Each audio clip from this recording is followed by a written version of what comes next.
Pero hoy día la noticia que viene en el diario La Tercera tiene que ver con que la denunciante de Monsalve abrió un proceso para demandar al Estado. ¿Qué dice la información?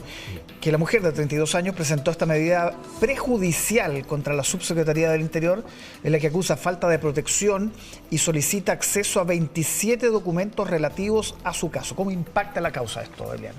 A ver, en la causa penal, poco en relación a lo que dice con Monsalve, pero sí acá se incorpora un concepto que siempre es bueno explicar, que el Estado es responsable por la falta de servicio. O sea, cuando el Estado no cumple con su función para con la ciudadanía, en este caso una función de protección, quizás una función de atención, no se hace. Y eso genera un perjuicio precisamente, acá lo que procede es una demanda por falta de servicio, por no cumplir el Estado, digamos. Eso es muy relevante.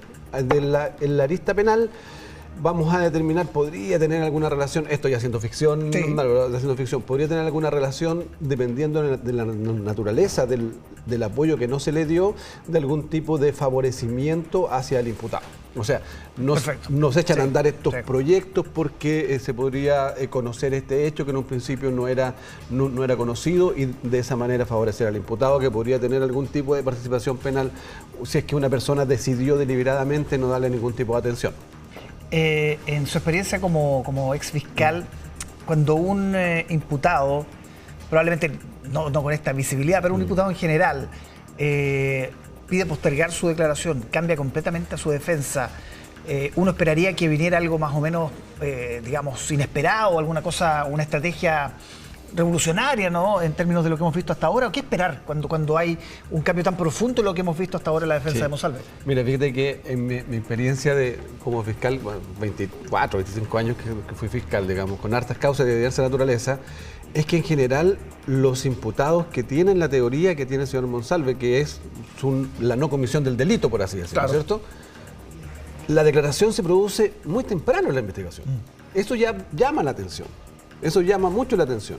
Incluso cuando hay personas que no tienen ningún tipo de participación o son inocentes absolutamente de lo que es un delito, también lo que me correspondió a mí por mi experiencia ver es precisamente que declaran incluso sin conocer los antecedentes de la investigación, porque como no tienen ningún tipo de participación, viene a dar como lo mismo, digamos, ¿ya? Y además, en este caso, como era tan mediático, también lo que se ve en el caso de personas que no tienen participación penal en los hechos es que sí hacen declaraciones para poder expresar también su postura. Porque no podría jugarle nada en contra de lo que pueda decir, porque como no cometió el delito, eso en cuanto a la experiencia. Ahora, lo que se viene acá, bueno, como cambió precisamente el escenario y tiene otro defensor, hay que ver cuál es la estrategia que se diseñó por este nuevo defensor, que puede ser diametralmente opuesta. La anterior era una especie de ostracismo, Monsalve no hablaba, los antecedentes hablaban, los abogados hablaban lo justo y necesario, no hubo una planificación mediática o comunicacional, que en este caso sí se da, digamos. Ahora, la Defensoría Penal Pública podría cambiar precisamente esto, y en este caso la declaración vendría a ratificar, por ejemplo, en este caso, lo que es una colaboración sustancial al esclarecimiento de los hechos, que yo creo que también hay un indicio al haberse sometido voluntariamente a las pruebas biológicas del hisopado bucal, por ejemplo, ese que fue voluntario. Los tribunales en general entienden esos hechos como colaboración sustancial. Entonces ya podríamos reafirmar una segunda atenuante que le podría permitir rebajar la pena, y en ese caso cae la proporcionalidad y quizás después promover una revisión de prisión preventiva. Sí, que es el objetivo final de esto. Ahora, usted lo dice bien, cuando él anuncia que sale de su cargo de inmediato, y eso generó un ruido político también, porque en el fondo lo que ha trascendido hasta ahora era que lo que se acordó era que solamente dijera me voy, renuncio, en fin, y él dice no, yo voy a probar mi inocencia, soy inocente, en fin. Ahí marca un punto que incluso ha sido lo más elocuente que ha dicho hasta ahora, ¿no?